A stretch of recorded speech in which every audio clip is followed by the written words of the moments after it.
আজকে আমরা শিখব যে কিভাবে প্যাটার্ন ভেরিয়ান্ট করতে হয়। তো ভেরিয়ান্ট করার নিয়মটা হলো, যদি আমরা প্রথমে দেখব যে আমাদের প্যাটার্নে কোথাও কোনো সমস্যা আছে কিনা। আমি এর আগের পর্বে আপনাদেরকে কিন্তু দেখাইছি যে কিভাবে প্যাটার্নটা চেক দিতে হয়। এভাবে আমরা প্যাটার্নটা একটা মোটামুটি একটা চেক দিয়ে নিব। দেওয়ার পরে আমরা যাব হলো F8-এ। হ্যাঁ, F8-এ যাওয়ার পরে এইখানে দেখেন F8-এ আসার পরে আমরা যদি এখানে এটা লক করে দিই, তাহলে কিন্তু আমাদের এই যে ভেরিয়ানের যে অপশনগুলো সেগুলো কিন্তু চলে আসবে। হ্যাঁ, তো প্রথমে আমরা এই যে এই ভেরিয়ান্টে আমরা একটা ক্লিক করব। ক্লিক করার পরে এইখানে দেখেন ভেরিয়ান্ট নেম, এইখানে আমরা লিখব আমাদের স্টাইল নাম্বার কি, বেবি রাম্পার। তো আমরা একটু শর্টকাটে লিখি বেবি বি দিলাম, এখানে আমরা দিই হলো রাম্পার। তাহলে আমাদের দেখেন মোটামুটি স্টাইল নাম্বার লেখার কাজ শেষ। এখন আমরা ইন্টার বাটনে একটা ক্লিক করব। ক্লিক করার পরেই দেখেন এখানে কিন্তু আমাদের ভেরিয়ান্টের যে আমাদের টেবিলটা সেটা কিন্তু চলে আসছে।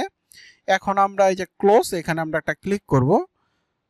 এখন দেখেন ভেরিয়ান্টটা কিন্তু হিডেন হয়ে রয়েছে, খেয়াল করছেন? এখন যদি আমরা কিবোর্ডের যে বাটন ক্লিক করি তাহলে কিন্তু আমাদের এটা সামনে চলে আসবে। এই যে দেখেন সামনে চলে আসলো।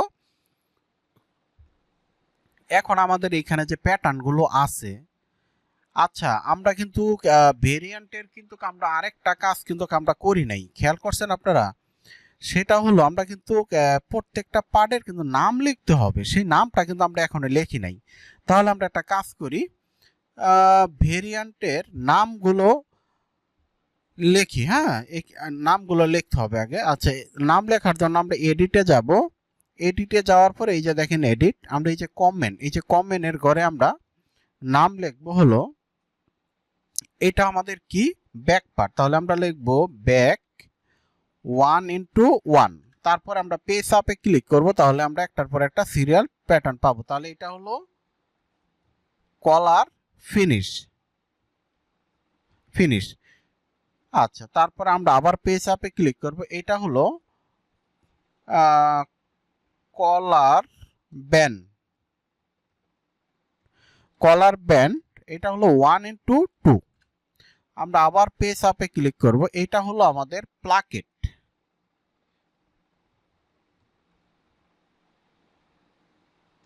এটা হলো প্লাকেট 1x1। তারপরে এটা হলো আমাদের কি স্লিপ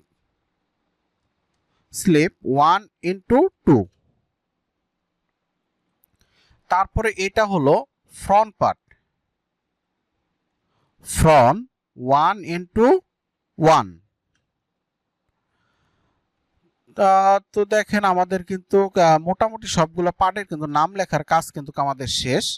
এখন আমরা যে নামটা লিখলাম সেটা আপনি বুঝবেন কিভাবে। আমি যদি প্যাটার্নের উপরে যদি যে মাউসটা রাখি, তাহলে কিন্তু এই ঘরে কিন্তু দেখবেন আমাদের নামটা চলে আসবে। এই দেখেন আমি মাউসটা ব্যাক পার্টের উপর রাখছি, দেখেন ওইখানে কিন্তু চলে আসছে।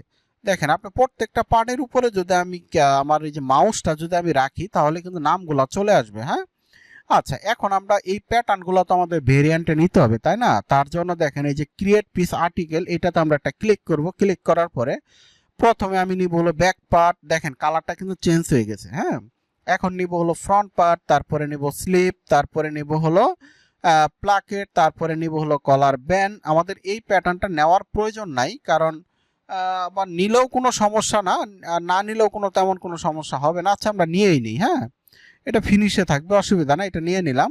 নেওয়ার পরে এখন আমরা এটা সিলেকশন করব, না হলে যদি আমরা আবার প্যাটার্নের উপরে ক্লিক করি তাহলে কিন্তু আর ডাবল প্যাটার্ন আমাদের চলে যাবে। হ্যাঁ, তো এটা আমরা সিলেকশন করলাম। করার পরে এখন তো আমাদের ভেরিয়েন্টের ভিতরে ঢুকতে হবে, তাই না? তার জন্য আমরা আবার এই যে ভেরিয়েন্টে ক্লিক করব। ক্লিক করার পরে এখানে দেখেন ভেরিয়েন্টের কিন্তু একটা আবার নতুন করে নাম চাচ্ছে। আমরা এখানে নামটা দিব না, না দিয়ে আমরা যদি এই যে ভেরিয়েন্টের যে আইকনটা আছে এটার উপরে যদি আমরা একটা ক্লিক করি, তাহলেই কিন্তু আমরা ভিতরে চলে যেতে পারবো। এই যে দেখেন আমরা কিন্তু ভেরিয়েন্টে চলে আসলাম। এখন এখানে সাজানোর সিস্টেম হলো ব্যাক পার্ট। আমাদের এইখানে দেখেন আমরা যে প্যাটার্নের এই যে নামগুলো যে লিখছিলাম সেই নামগুলো কিন্তু দেখেন এখানে চলে আসছে। এখন আমাদের এইখানে দেখেন এটা হলো ব্যাক পার্ট, ফ্রন্ট পার্ট, এটা কিন্তু সিঙ্গেল, স্লিপ হলো পিয়ার, তাহলে 1x2। তাহলে আমরা এই ঘরে 1 দিব আর এখানে 0 করে দিব। তারপরে এটা প্লাকের সিঙ্গেল, এটা দেখেন কলার ব্যান্ড, তাহলে এটা 1 দিব, এখানে আমরা 0 করে দিব। তাহলে কি দেখেন আমাদের কিন্তু এই যে যেমন আমাদের এটা ডাবল দরকার এখানে চলে আসছে, এটাও ডাবল দরকার চলে আসছে। তাহলে দেখেন আমাদের কিন্তু মোটামুটি এখানে প্যাটার্ন সাজানোর কাজ শেষ। কিন্তু আমি আপনাদেরকে একটা কথা বলে রাখি যে এস এর গড় হলো সিঙ্গেলের গড়, যেটা আমার 1:1 থাকবে, আর ডিএইচ এর গড় হলো যেটা আমাদের লেফট রাইট পেয়ার থাকবে, সেটা হলো ডিএইচ এর গড়। হ্যাঁ, তারপরে এখানে দেখেন ফ্যাব্রিক, আমি যদি এগুলা এভাবে সিলেক্ট করি, এই যে ব্যাক পার্ট এটা হলো আমাদের সেল ফ্যাব্রিক, এটা আমি এস দিব। তারপরে